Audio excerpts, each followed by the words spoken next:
तर चला विद्यार्थी मित्रांनो, आत्ताच आपण बॉयल्स लॉ बघितला. आता आपल्याला काय बघायचं आहे? चार्ल्स लॉ बघायचं आहे. काय बघायचं आहे? Charles law. काय म्हणतो चार्ल्स लॉ? बघा त्याचं स्टेटमेंट बघून घेऊ. For fix mass of gas, for fix mass of gas pressure of a gas remain constant. Fix माससाठी प्रेशर कॉन्स्टंट असतं.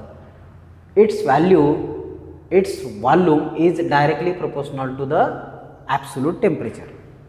Okay, for fix mass of gas pressure of gas remain constant, its volume is directly proportional to the absolute temperature.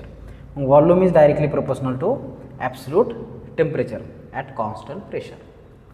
Okay, fix माससाठी pressure कसं असते? Constant असते. Constant प्रेशरला volume is directly proportional to temperature. मग V1/T1 is equals to V2/T2 remain constant. येतं लक्षात? तर हे आहे तुमचा चार्ल्स लॉ. चला आता दुसरा लॉ बघू, गे-लुसिक लॉ. गे-लुसिक लॉ काय सांगतो?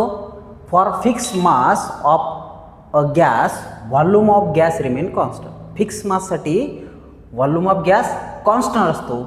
It's pressure is directly proportional to absolute temperature.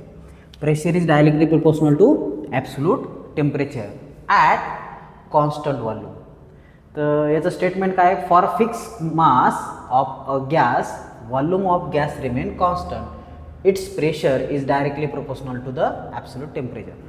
Pressure is directly proportional to absolute temperature. Pressure वाढलं टेम्परेचर वाढणार. ओके, प्रेशर कमी झालं टेम्परेचर कमी होणार. कधी? व्हॉल्यूम कॉन्स्टंट असल्यावर.